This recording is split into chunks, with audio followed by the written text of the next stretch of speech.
Un jour, une vie, une émission spéciale de Jean-Marie Roussière sur Radio Fidélité avec Dominique Buteau-Pinel, qui est la maman de l'enfant qui pleure dans sa tête, son enfant, Martin. Bonjour Dominique. Bonjour. Merci d'être sur l'antenne de Radio Fidélité.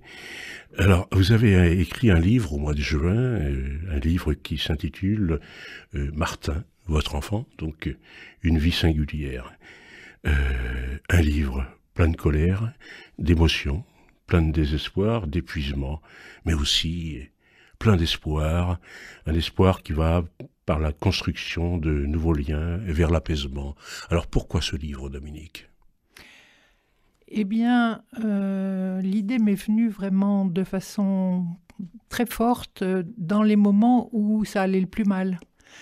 J'étais en effet très révoltée contre l'indigence de la psychiatrie. On était un peu laissé à l'abandon en tant que famille et je me suis dit que si un jour j'avais le courage, j'écrirais. Donc au départ, c'était plutôt un signe de révolte. Il faut dire que vous étiez psychologue. Oui, en effet, c'était ma formation de base. Votre métier. Mon métier pendant 17 ans. Donc, dans cette vie d'avant, on va parler un petit peu de votre vie d'avant, si vous voulez. Donc, vous étiez psychologue en service de psychiatrie dans les années 70, c'est bien ça ? Oui, c'est ça. J'ai commencé à travailler en 67. Oui. Et donc, j'ai continué pendant 17 ans. Oui. Et qu'est-ce qui vous a orienté vers la psychiatrie là, Je pense, ça m'est venu à l'adolescence, en fait, un sentiment déjà d'injustice. Ah bon ? Oui, je voulais comprendre le monde parce que je trouvais qu'il y avait trop d'inégalités entre les gens. Est-ce qu'on a été injuste envers vous ? Pas spécialement envers moi, j'étais plutôt quelqu'un qui était dans ce qu'on appelle les milieux favorisés. Oui. Mais il y avait autour de moi, je voyais des gens dont on me disait d'ailleurs de ne pas les approcher parce que à ce moment-là, on disait ils ne sont pas de notre milieu. Oui. Mais je trouvais ça injuste. Vous étiez altruiste déjà ? Je ne sais pas, c'est vous qui le dites. Oui. Mais sensible aux autres en tout cas, oui. D'accord. Ça s'est passé comment, ce métier de psychologue ? Ça vous plaisait ? Passionnant, oui, passionnant. À l'époque, on travaillait en tant que vacataire, donc on avait l'occasion de travailler dans différents milieux. Et cette diversité m'a beaucoup intéressée, de rencontrer des enfants, des adultes, différentes sortes de personnes qui avaient des besoins d'aide et de soutien différents. Avec chacun leur histoire. Chacun leur histoire, chacun leurs différences. Oui, la diversité m'intéresse beaucoup. Et vous vous êtes approché déjà à l'époque des drames de la vie ? Forcément, oui, bien sûr, parce que toutes les personnes qui viennent demander de l'aide à des psychologues sont a priori un peu en souffrance, même si parfois ils l'ignorent. Ils voudraient des remèdes un peu sans avoir à s'en occuper eux-mêmes. Mais notre rôle, c'est de les faire évoluer. Alors, vous avez donc fait un parcours également à l'hôpital psychiatrique, mais près de Paris, uniquement pour hommes. Pourquoi ? Ça se trouvait comme ça. À l'époque, les hôpitaux étaient non mixtes. C'était partout comme ça. Partout. C'était partout comme ça. Les grands hôpitaux dans la couronne parisienne, mais aussi ailleurs. Parce que c'était un mouvement de société. La mixité dans les écoles n'existait pas non plus. Le monde, hommes et femmes, était séparé. Et la mixité est venue précisément dans les années post-68. 70 ? 70. Oui, donc c'est l'ouverture de l'hôpital, puis le début, alors c'était la révolution en fait, le début des soins ambulatoires. Oui. Et puis aussi, il faut dire, avec l'arrivée de nouveaux médicaments. Ça a beaucoup changé évidemment la psychiatrie, ça a même révolutionné la psychiatrie, les médicaments, l'arrivée des neuroleptiques, puisque tout ce qui concernait l'agitation, l'angoisse, ont été complètement modifiés par ces traitements. Ça a modifié votre travail également ? Pas tellement. Non, je ne crois pas. Ça a modifié les perspectives par exemple en psychiatrie, les perspectives pour les personnes, puisqu'on a, à partir de ce moment-là, imaginé de faire sortir les gens de l'hôpital alors qu'avant, ils y passaient leur vie. Oui. Donc pour eux, ça a beaucoup changé. Pour nous, pas tellement, puisque nous, notre rôle, c'est d'instaurer une relation avec quelqu'un et quelle que soit sa situation, notre travail demeure. L'écoute ? Écoute principalement, écoute, compréhension, empathie, et puis essayer d'accompagner les personnes dans leur propre itinéraire. Mais c'est compliqué de rentrer dans la vie des gens comme ça ? C'est très compliqué ou d'une part, on est formé pour. Oui. Et je pense qu'après, il y a une dimension je sais pas, j'ose dire de qualité personnelle qui fait que on y parvient plus ou moins bien. Ouais, c'est ça. Dites-moi, on va parler un petit peu de votre enfance. Elle a été heureuse, votre enfance? Mon enfance était dans un milieu assez privilégié, comme je le disais juste avant. Oui. J'étais enfant à Grenoble, dans une ville, donc en ville, et dans une famille chaleureuse de 5 enfants, avec des parents chaleureux et qui ne manquaient. Enfin, c'était juste après la guerre, donc ils n'avaient pas grand-chose. Ils ont démarré avec rien, mais ils étaient courageux. Qu'est-ce qu'ils faisaient, vos parents? Ma mère ne travaillait pas, venait d'un milieu où les femmes ne travaillaient pas, et mon père était ingénieur dans une entreprise. Mhm. Dominique, et votre jeunesse étudiante? Ça s'est bien passé? Oui, ça c'était une étape très importante pour quand même une petite provinciale, puisque je suis venue étudier à Paris. Et ça a été une grande découverte, la liberté, la vie culturelle à Paris, beaucoup de choses qui s'ouvraient à nous. On était assez enthousiastes de nos études. Je mets au pluriel parce que c'est aussi une époque où j'étais beaucoup en groupe avec d'autres étudiants. Donc la vie paraissait assez sympa. Dominique Butereau-Pinel, donc ancienne psychologue, la maman de Martin, l'enfant qui pleurait dans sa tête. Alors, on va arriver donc évidemment à la rencontre avec votre compagnon, mais surtout la naissance de Martin. Martin qui est déjà fragile, pourquoi? Martin est né prématuré. Oui. Donc c'est vrai que c'était un choc pour nous, comme pour toutes les familles où ça arrive, j'imagine. Oui. Il est né à 7 mois et demi. Ouais. Il pesait moins de 2 kilos, 1,8 kg. Et il était donc un tout petit bébé dont il fallait beaucoup s'occuper. J'étais pas tout à fait prête à ça, je pense, parce que je venais de finir mes études. J'avais plutôt envie de profiter de la vie. Et ce tout petit bébé m'a beaucoup interpellée en tant que mère, en tant que femme. Et c'était un peu dur, voilà. Oui, c'était en 68, c'est bien ça? C'était en 68 et le vent soufflait fort à l'extérieur. Ah oui, ça c'est le moins qu'on puisse dire. Hein. Oui. C'était la révolution presque. Voilà. Bon, oui, Martin donc avait des problèmes de santé déjà. Oui, parce qu'il était tout petit, il avait une peau très fragile, donc il fallait lui donner des soins, en particulier parce qu'il supportait pas le contact des tissus synthétiques, donc il fallait le mettre dans du coton tout le temps. C'était beaucoup de soins quotidiens. Vous pensez qu'il était en souffrance déjà à cette époque, même petit bébé? Je garderai toute ma vie cette interrogation, comme sur d'autres époques de sa vie. Je n'ai pas de réponse. Je pense que les tout petits bébés comme ça ressentent beaucoup plus que ce qu'on s'est imaginé longtemps. Et avec le recul, je me dis que sans doute, il était déjà sensible à tout, quoi. Et bon, j'ai pas de réponse. J'ai pas de réponse, Jean-Marie. Oui, Dominique, la maman de Martin. Une question peut-être indiscrète, à cette époque, justement, avec ce bébé fragile, vous vous sentiez un peu responsable, ou pas? Ah, je me sentais tout à fait responsable de mon enfant. Ça a été de la première seconde où j'ai su que j'allais être mère, d'ailleurs.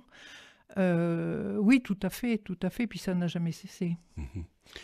On est responsable de ces Oui, bien enfants, sûr, mais quand je parle de responsable, vous aviez des inquiétudes coupable? Coupable, non. Un peu dépassé, oui, un peu dépassé par ce tout petit bébé qui demandait des soins. J'avais mes copains, mes copines qui allaient faire la fête, et moi j'avais un petit bébé dont il fallait que je m'occupe. J'ai été un peu dépassée par cette situation. Vous dites dans votre livre, il n'était pas un bébé joyeux. Ça vous semblait normal? Non. Non, ça m'a même un peu blessée, à vrai dire, parce que, comme je dis aussi, je crois, dans mon livre, c'était comme un reproche pour moi. Je me disais, mais cet enfant, il n'a pas l'air heureux. Et c'était comme un reproche, parce que pour le coup, oui, ma culpabilité, sans doute... Vous dit, c'est de ma faute? Sans doute, je me suis dit ça. Je ne peux pas vous le jurer aujourd'hui, ça fait 50 ans, mais oui. Sans doute, je me suis dit ça. En tout cas, je l'ai ressenti. Et donc, ça a pu peser ensuite sur ma relation avec cet enfant. C'est dur de sentir ça? Très. Ouais. Très, très. C'était partagé, non? Vous avez été encouragé, vous avez été soutenu? Oh bah après, je me suis donné les moyens. J'étais en thérapie pendant des années, donc Ah oui, quand j'ai même. eu l'occasion de, Mmh. pas seulement du fait de la naissance de Martin, hein, Ouais, parce que ouais. bon, une vie, c'est une vie complexe, mais je me suis fait beaucoup aider par la suite, oui. Bon, jusqu'ici, disons que tout semble normal à peu près. Martin, donc, devient enfant, hein, il a Oui, grandi. c'était un petit garçon adorable. Oui, Oui, c'est-à-dire? ben, il était gentil, il était beau, intelligent, Oui, sympathique, très, très touchant, très gentil. Un très gentil petit garçon. il était tactile? Pas tellement, Ouais. pas tellement. Et puis il y a une autre naissance qui arrive, Oui. donc de son frère David. Alors qu'est-ce qui se passe là? Il y a une cassure, il y a... Non, non, je crois pas. Je crois pas qu'il y ait eu de cassure. Le papa et moi, on s'était... Bon, il était psychologue aussi. On a été quand même un peu à l'époque préparés à préparer nos enfants. Donc je pense que la naissance du petit frère n'a pas créé de cassure ni de problème particulier. Une jalousie sans doute comme il y a dans les fratries, mais rien d'excessif, rien d'anormal. On leur faisait se parler l'un à l'autre. Non, je pense pas qu'il y ait eu à ce moment-là vraiment quelque chose Mhm. d'ennuyeux. Bon, pas de jalousie absolue. Pas plus que ça, non. Oui, oui, oui. Alors les enfants grandissent, alors... Mais par contre, là, tout de suite, il y a une différence entre David et donc Martin. Oui, c'est Quelle vrai. différence? Ben, le fait est que la naissance de David a été tout de suite différente de celle de Martin, puisque tout bébé, ce petit garçon-là, il riait tout le temps. À l'inverse de Martin qui riait très peu quand il était bébé. Et donc, moi, j'ai senti ça d'une façon beaucoup plus bénéfique, enfin, pour moi. Oui, oui, oui. Donc, bah, les enfants grandissent différents. Voilà.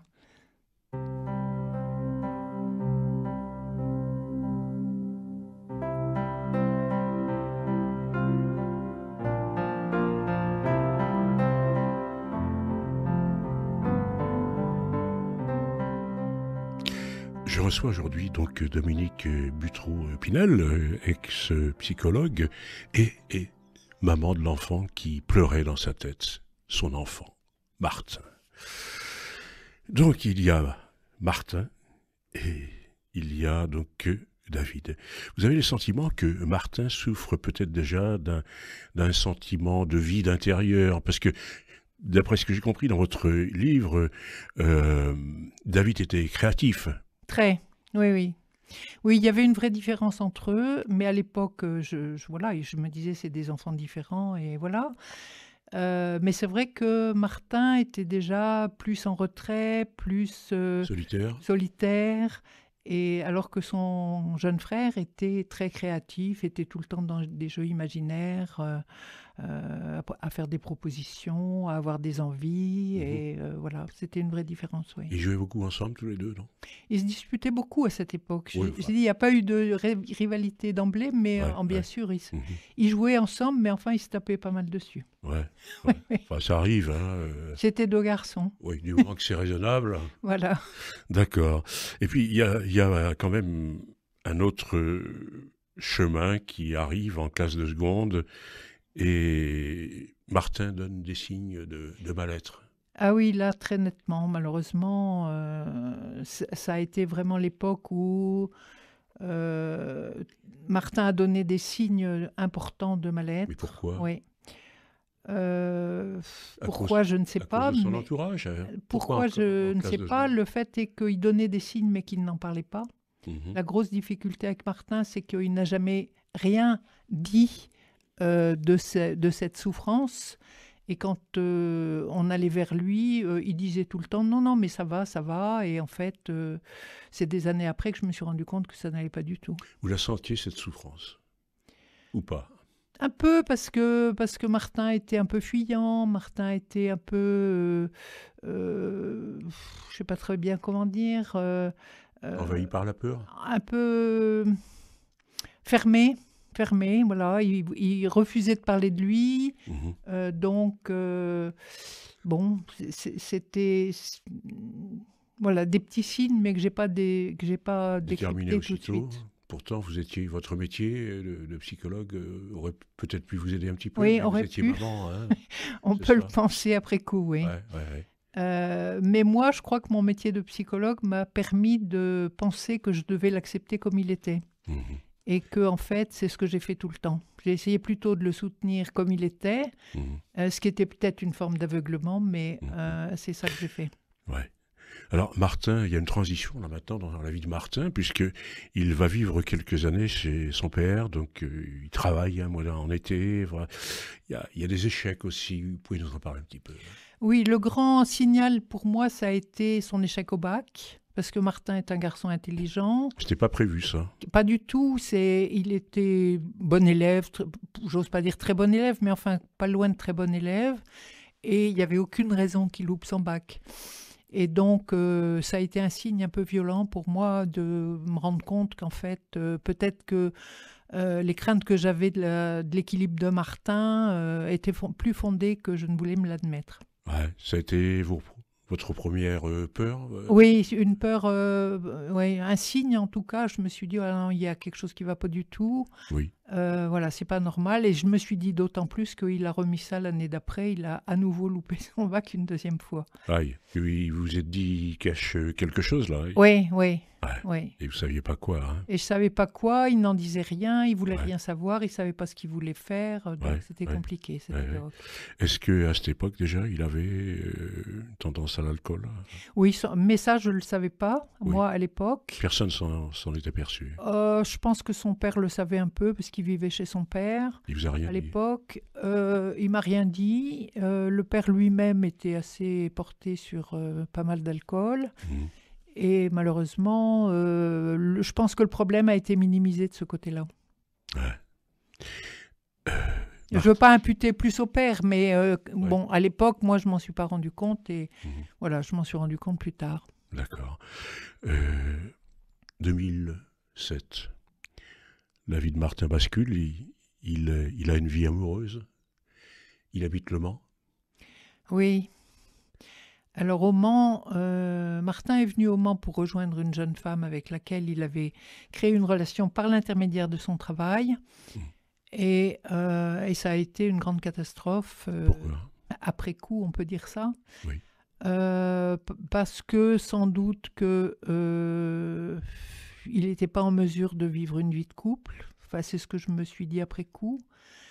Cette jeune femme avait un petit garçon et tout le monde s'est réjoui au départ, mais en fait, il s'est avéré que Martin n'arrivait pas du tout à se positionner en tant que père adoptif. Il était passé mûr. Il était trop mal intérieurement, je pense surtout. Je ne crois pas que ce soit une question de maturité, je crois que c'est parce que psychiquement, il n'était pas en état de le faire. Mhm.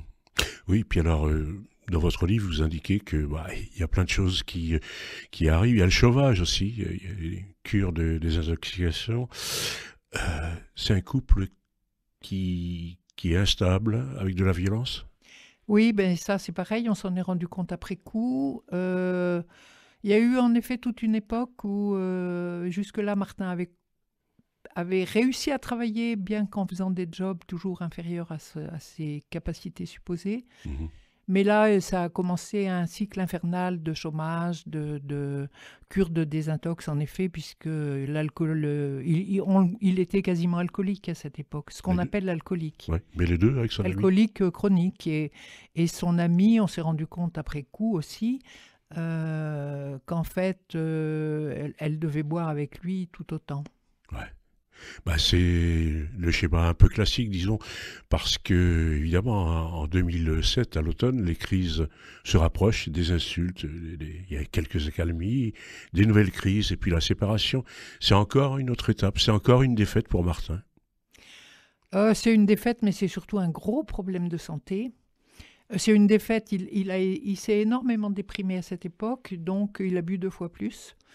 Et il était dans un état d'alcoolisation chronique et permanent, à haute dose, et avec, en plus, on s'en est rendu compte aussi après, il buvait du whisky, et du whisky de très basse qualité, Mhm. dont on sait que ça détériore le cerveau si on en abuse.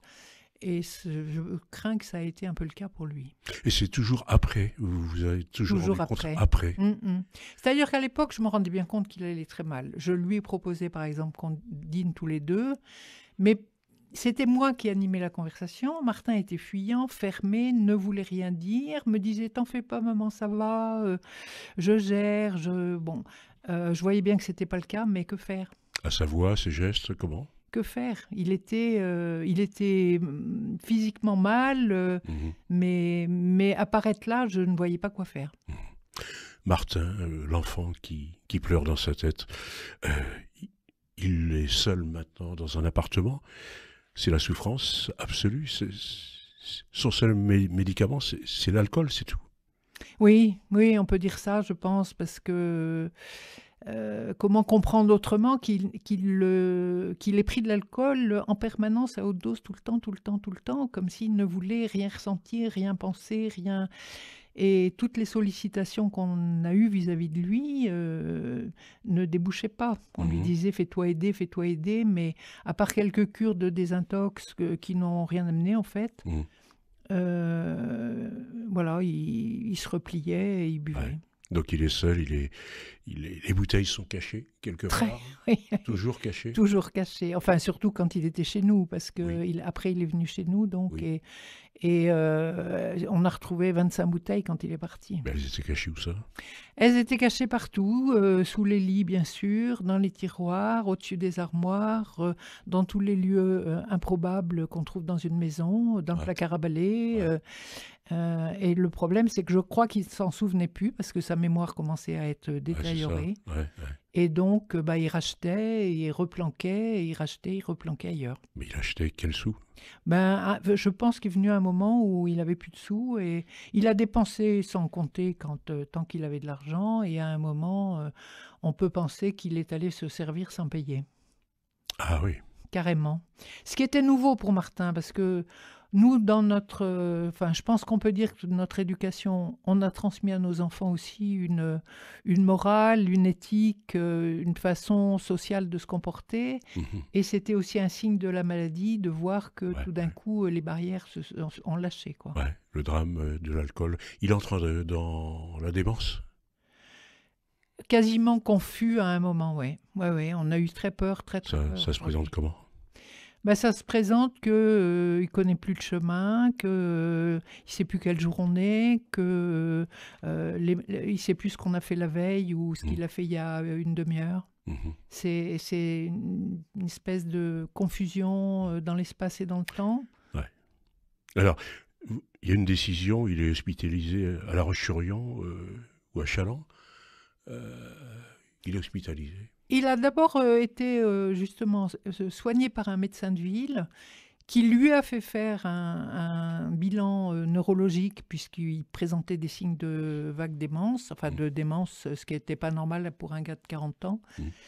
Et ensuite seulement il est allé en psychiatrie parce que ça n'allait pas, quoi. Mais ça n'a pas amélioré les choses parce que vous dites dans votre livre donc il est incohérent, diabolique, violent, chantage au suicide, même à l'hôpital. Ça a duré ça pendant des années, enfin en tout cas des mois.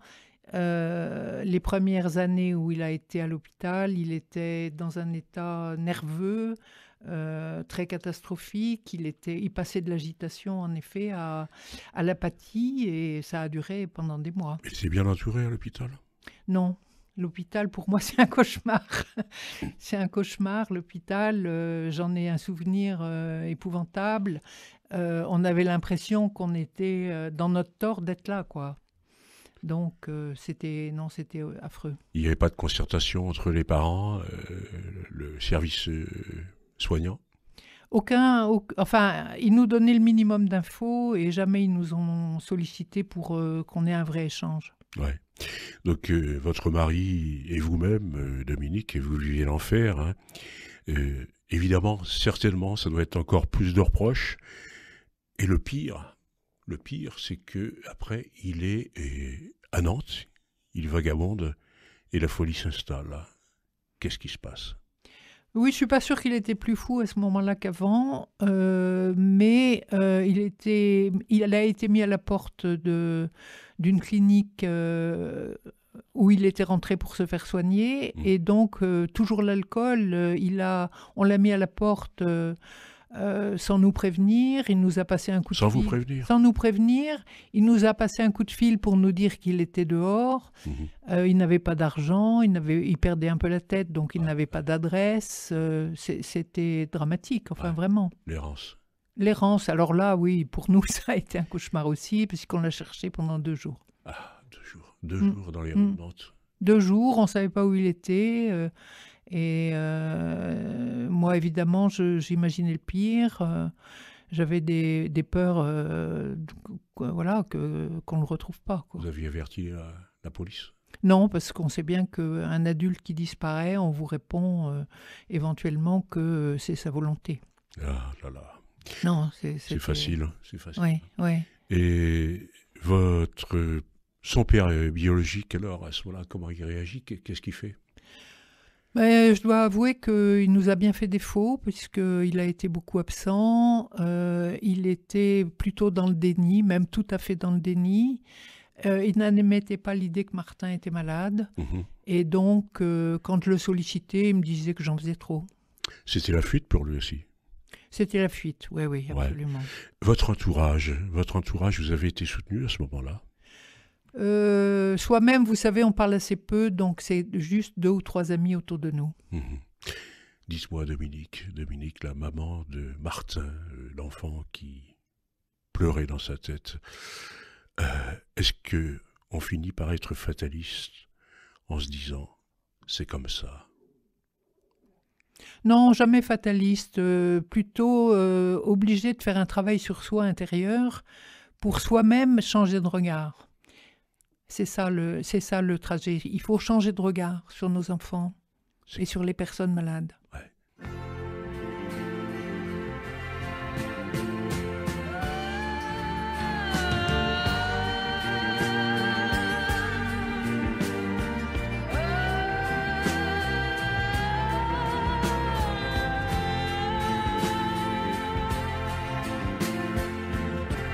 Je t'ai donné la vie, je t'ai choisi un nom.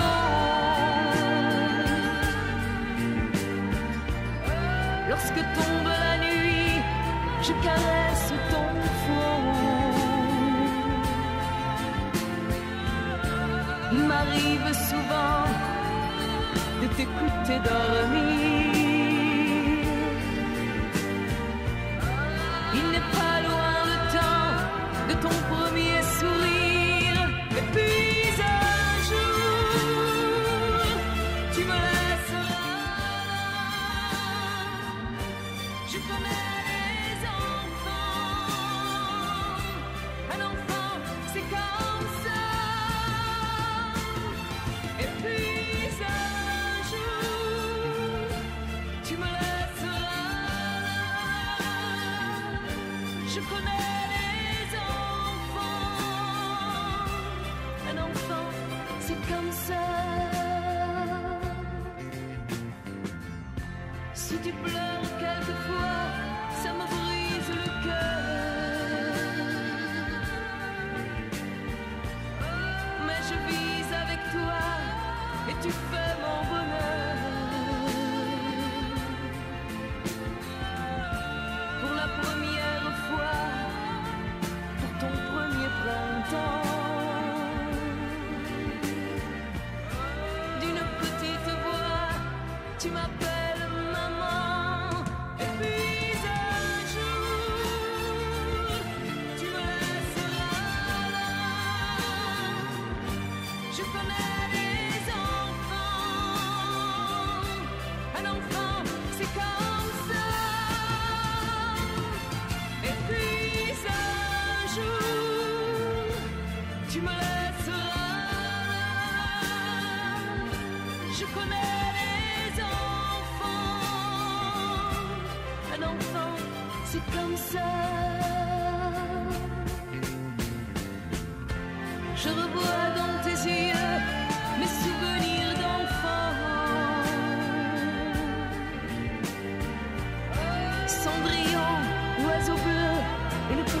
prince charmant.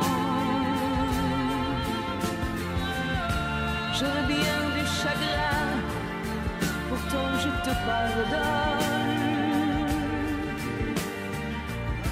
Tu quitteras ma main par un matin d'automne, et puis ce jour, tu me laisseras là.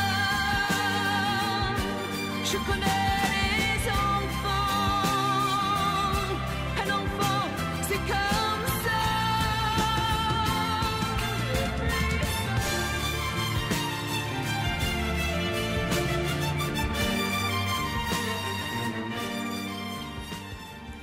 Un jour, une vie, avec Dominique Buteau-Pinel, ex-psychologue, mais aussi, surtout, maman de l'enfant qui pleurait dans sa tête.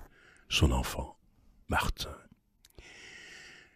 Dominique, je m'adresse à la psychologue et aussi à la maman. Dominique, vous avez beaucoup pleuré. Vous me posez des questions difficiles. Bien sûr, oui, j'ai beaucoup pleuré. Oui. Oui, j'ai beaucoup pleuré. Vos pleurs, c'était de l'espoir, c'était du désespoir, c'était... Sans doute un peu de tout ça. Oui, Au départ, plutôt comment dire, cette souffrance dont je ne savais pas si je pleurais pour la souffrance de Martin ou si je pleurais parce que moi-même j'étais en souffrance. Je pense que les deux se mélangent. Et que progressivement, c'est justement cette séparation qu'il faut parvenir à faire. Ouais. Parce que en tant que mère ou en tant que mère de Martin, je me sentais atteinte dans ma chair par sa souffrance, et je crois que ce qui m'a permis de prendre de la distance, c'est justement d'accepter qu'il soit comme il était, comme un enfant malade. ouais. Dominique, vous pensez qu'il y a une injustice dans ce monde? Oh, écoutez, je peux pas répondre à cette question. Oui. Non, je peux pas répondre à cette question. C'est une question trop philosophique pour notre débat. Ouais. Vous êtes posé la question quand même? Oui, bien sûr. Toutes les questions philosophiques m'intéressent, mais c'est un grand débat. Ouais. À votre point de vue, l'alcool, il est partout. À votre point de vue, c'est banal, c'est culturel. Est-ce que c'est une sorte de médicament? Je parle en général. Hein. En général, en France, on est un pays d'alcool, de vignerons, de bons vins. Oui. Donc, personne ne se plaindra de ça. Il y a des très bonnes choses dans le vin. Mais l'alcool est très banalisé dans sa consommation. Donc, effectivement, il y a des dérives qui font partie de notre culture et qui sont parfois encouragées par la publicité, le discours social. Ouais. Voilà. À votre avis, c'est l'alcool alcoolique, ça peut être héréditaire? Je ne sais pas. Non. Je ne sais pas, mais ce qui est sûr, c'est qu'il y a des schémas, il y a des modèles, il y a des transmissions, il y a une relation à l'alcool. C'était le cas dans notre famille. C'est-à-dire? On a toujours entendu, l'alcool est d'abord festif. Je pense que pour Martin, l'alcool était d'abord festif. On boit entre copains, on boit en famille, on boit à toutes les occasions de fête, on boit à toutes les occasions de tristesse, on boit sans arrêt en fait. Et donc ça devient un recours quand soi-même on est désorienté. Je pense que le geste d'avoir un recours à l'alcool est quand même très très banal et très banalisé. Ouais. Bon, il y a les anciens qui aiment bien prendre un petit verre, mais aussi, et donc après, très vite, vous pensez qu'il y a la dépendance, très vite, pour certaines personnes? Ah oui, je pense que oui. Je pense qu'en tout cas pour Martin ça a été le cas, qu'au départ c'était festif et il devait boire raisonnablement, et puis qu'au fur et à mesure la dépendance s'installe puisqu'on boit de plus en plus. Et dans votre métier de psychologue, vous avez rencontré d'autres cas comme ceci? Oui, bien sûr. Malheureusement,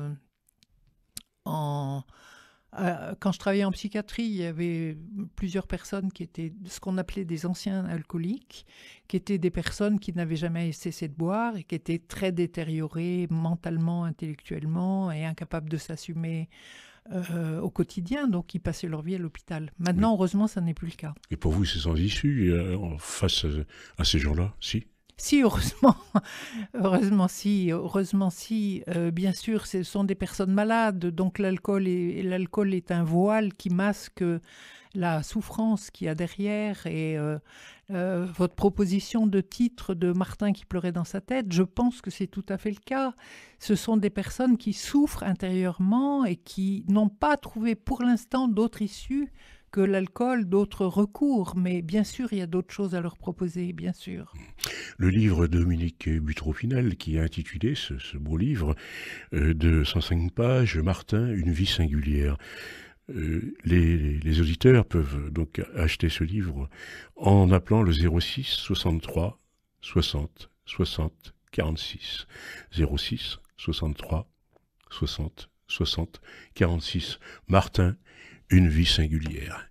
Et puis nous arrivons donc, Dominique, de 2011 à 2013, et Martin est hospitalisé en psychiatrie. Et curieusement, vous dites qu'il a un psychiatre vaniteux. Oui, permettez-moi de rire, parce que malheureusement, Ça existe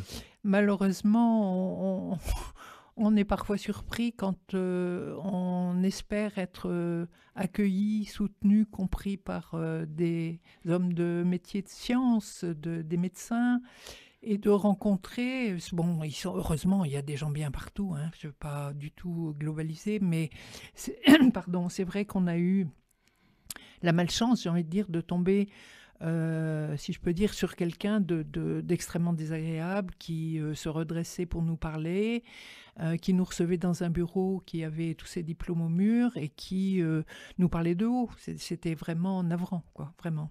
Il était mal à l'aise pour Martin qui était là de voir comment se comportait cette personne qui se prétendait médecin. Ouais. Il y avait un abîme entre eux. Un abîme, absolument. Ouais. Et d'ailleurs, il ne s'est rien passé entre eux. Ouais.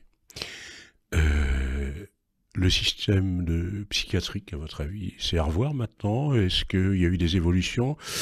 Est-ce qu'il y a trop de jargon habituel? Vous parlez de jargon dans votre livre.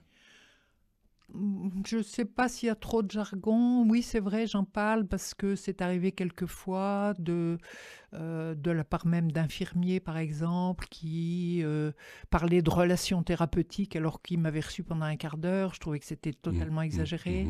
Mais voilà.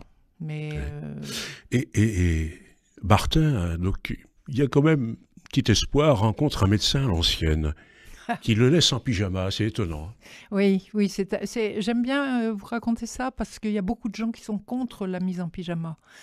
Dans tous les efforts qui sont faits pour faire évoluer la psychiatrie, la mise en pyjama paraît rétrograde parce que c'est une mesure de contention. Oui, voilà, on impose à quelqu'un de rester en pyjama. Mais c'est pas humiliant? Ça peut être perçu comme humiliant, voilà. Et donc, il y a beaucoup de familles qui récriminent contre ça. Et moi, je continue à dire que c'est ce qui a sauvé Martin. Ah oui. Parce que grâce à ça, il a été empêché de sortir de l'hôpital. Ouais.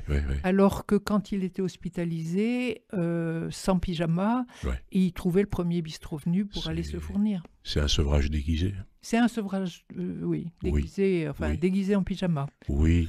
Alors, les médicaments remplacent l'alcool après, là, et il vous dit maintenant, merci de ta visite, maman.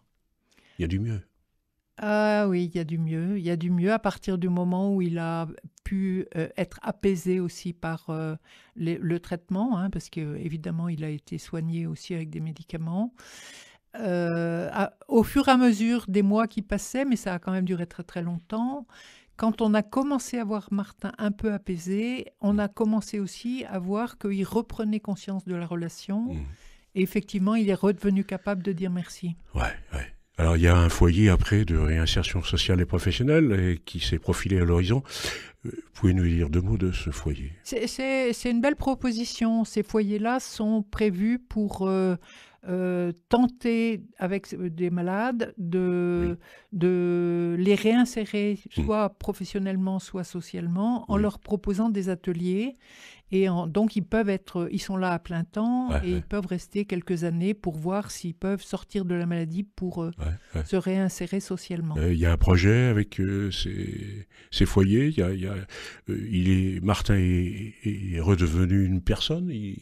Oui, parce que existe. c'est deux milieux complètement opposés. L'hôpital, où le leitmotiv, c'est de savoir quand est-ce qu'il va sortir, et les centres médico-sociaux, qui sont des éducateurs, qui sont là pour entourer les gens et qui Ouais, sont ouais. tout à fait dans une autre relation. Ouais, ouais. Et puis hélas, Martin est mis à nouveau à la porte. Martin n'exprime plus rien, il s'intéresse à rien. Il voyage dans le vide. Oui, il est gravement malade. Ouais. On ne sait pas trop où il est, en fait, Et dans sa tête. il On trompe sait- toujours son monde. Oui. Oui.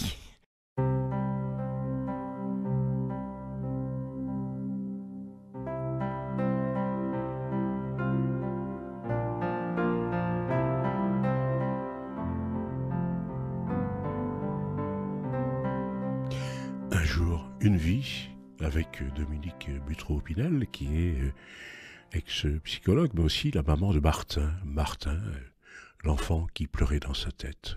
Son enfant. Vous écrivez, Dominique, l'alcool l'a rendu capable de faire face en souffrant moins, lui a permis d'avoir l'air le plus normal possible. C'est curieux, ça. Vous avez ressenti tout ça?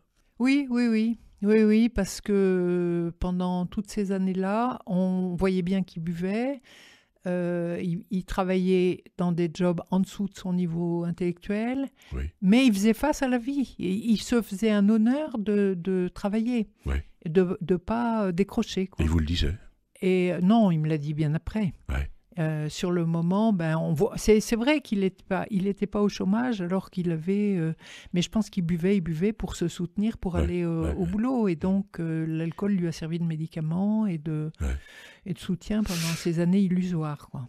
Alors, il y a la rencontre après avec un monsieur qui s'appelle Alexandre Jolien, qui disons, vous fait prendre confiance en vous. Vous pouvez nous en parler un petit peu de ce monsieur? Ben, dans les soutiens que j'ai rencontrés pendant ces années douloureuses, effectivement, je lisais beaucoup. Et Alexandre Jolien est un philosophe qui a été lui-même handicapé moteur à la naissance et qui a donc rencontré une souffrance tout petit. Et devenu philosophe, il expose comment c'est la philosophie qui l'a aidé à faire face à la vie. Et pour moi, ça a été une aide, un soutien, ainsi que d'autres livres, ainsi que aussi ma pratique en yoga d'ailleurs, d'autres choses qui nourrissent l'intérieur de soi-même, hein.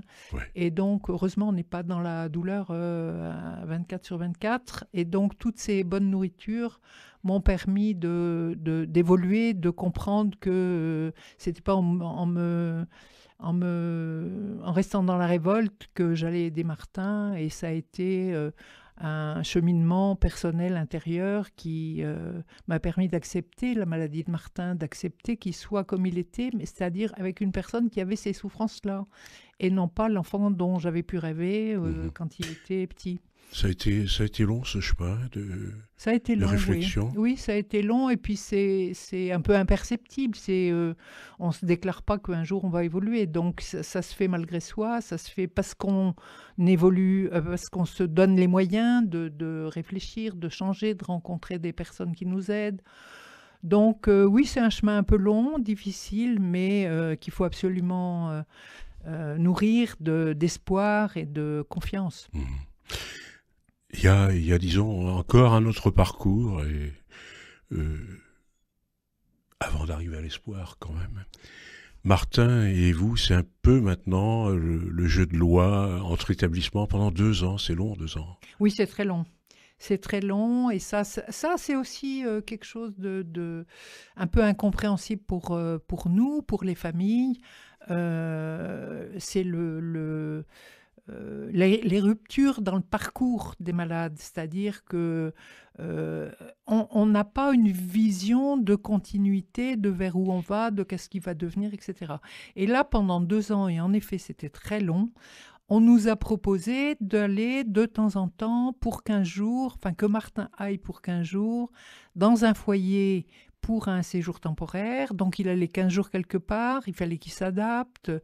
Déjà, s'adapter pour des personnes dites normales, c'est difficile. Mais là, c'était 2 fois par mois, il fallait qu'il change de lieu, de domicile, d'interlocuteur. C'était vraiment très difficile. L'idée est bonne, mais cette fréquence était trop... C'était ingérable pour vous aussi, hein, C'était très difficile. C'était pas pris en charge? C'était pas, les transports n'étaient pas pris en charge, donc c'était une charge financière évidemment, une charge affective évidemment, et c'est vrai que parfois je me suis dit mais comment font les gens qui n'ont pas les moyens qu'on a, parce que il y a des tas de moments où on se dit mais voilà, nous on a des moyens intellectuels, matériels, mais il y a beaucoup de familles qui n'ont pas ça, comment font-elles? C'est une vraie question, et ça c'est beaucoup de questions sur la psychiatrie à nouveau. Vous en voulez beaucoup?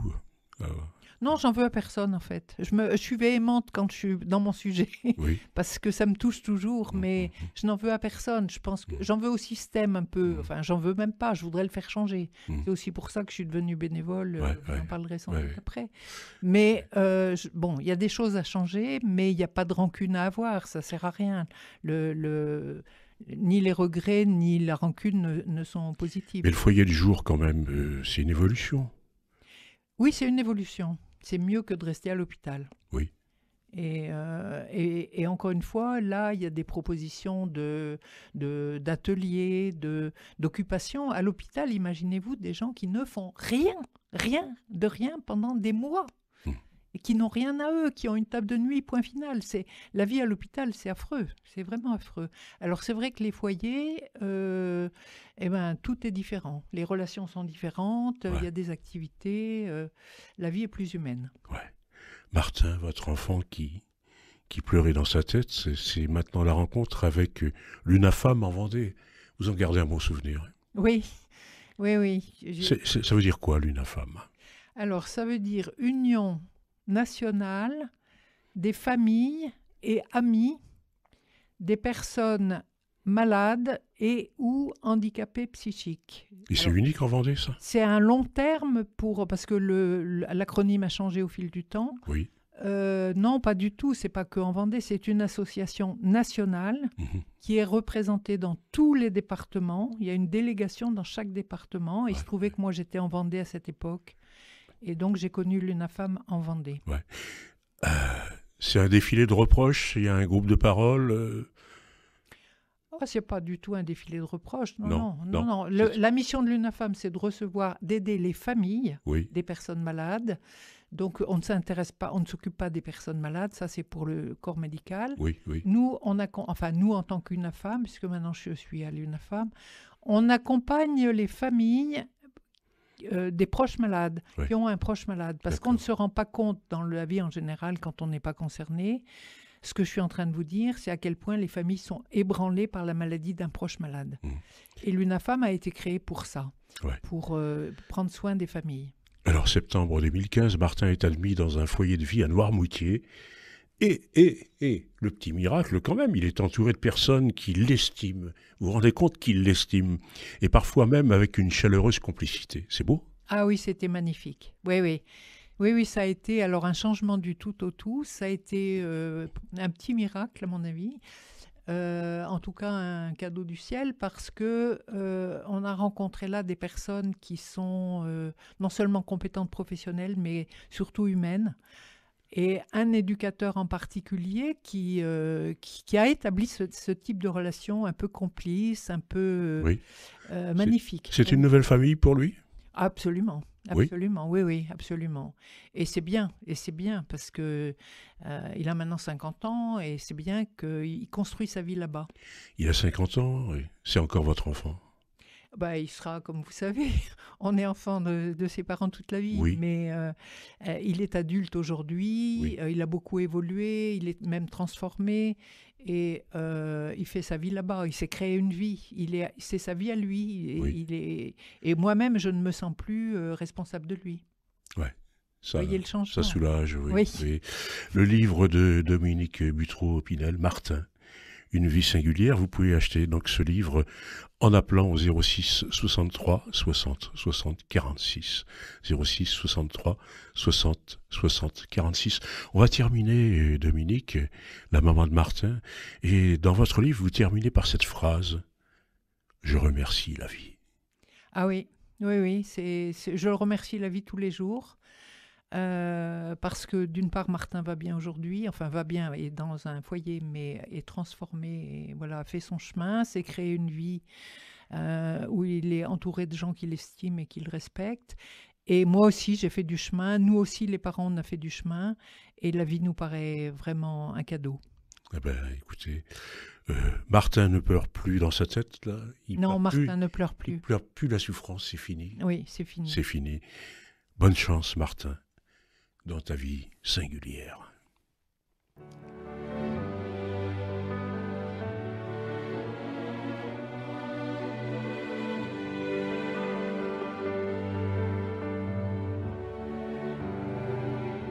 Sous le soleil, la terre se fend.